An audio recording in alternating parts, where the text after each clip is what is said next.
Do you ever go to a movie and then you walk out wondering, okay, what exactly was the point of that movie?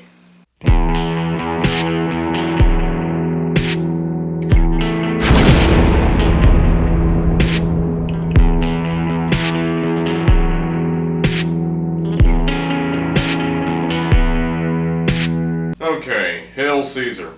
So Hail Caesar is this movie. It goes back like to the 1950s, 1960s, or one of the decades where cinematography was starting to change, or they were starting to do new stunts or new ways of filming, all that kind of stuff.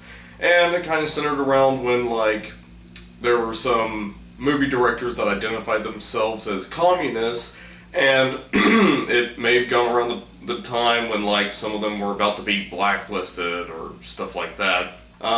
Possibly centers around the same time era or close to the same time era as the 2015 movie Trumbo, which I actually enjoyed quite a bit.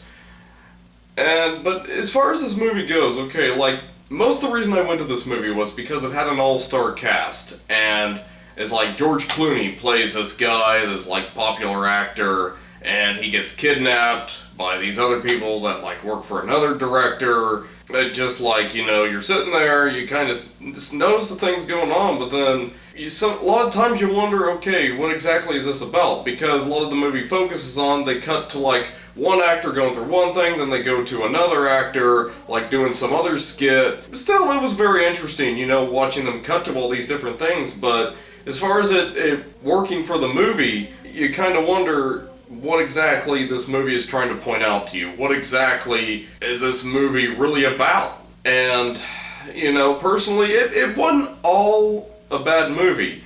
There was this part with Channing Tatum where they were in the Navy and they went into this whole dance scene, and I thought that was done pretty well. I thought that was fun to watch and stuff like that, but it's I kind of feel with all the different skits they kept jumping to, all the different, movie actors who they kept jumping to, stuff I just got me to wonder if it was 3 different movies that they had ideas for, or 3 different ideas they had for a movie, and they were trying to put those movies together, and they were having troubles, so they were well, they all take place around the same time period, why don't we just fuse them all into one movie and see what happens? And that is what happened.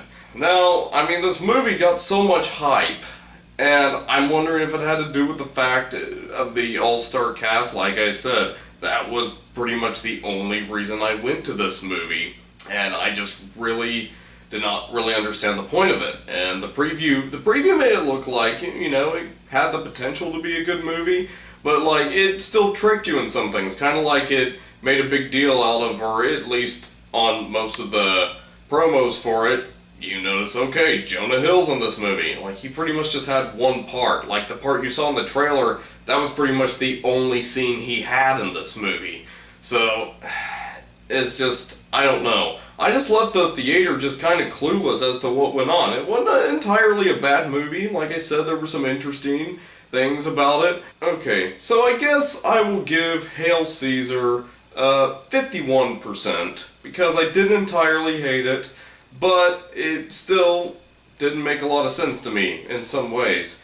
And that really surprises me. I don't know what the critics saw on that I didn't see, but the critics' average on that movie is a 75%.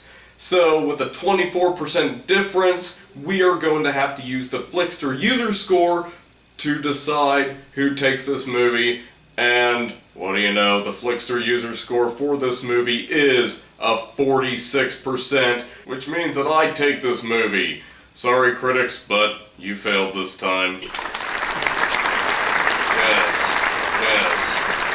So, Hail Caesar, did you see it? Or did you not? Are you interested in seeing it? I just kind of want to warn you that not to get your hopes up too high if you were going to go see it. I don't know, maybe you'll like it, maybe you'll see something that I didn't, but I'm just telling you, after seeing that movie, this is what I thought of it. So, thanks for watching, hope you enjoyed this video. I'll see you in the next movie review. Goodbye.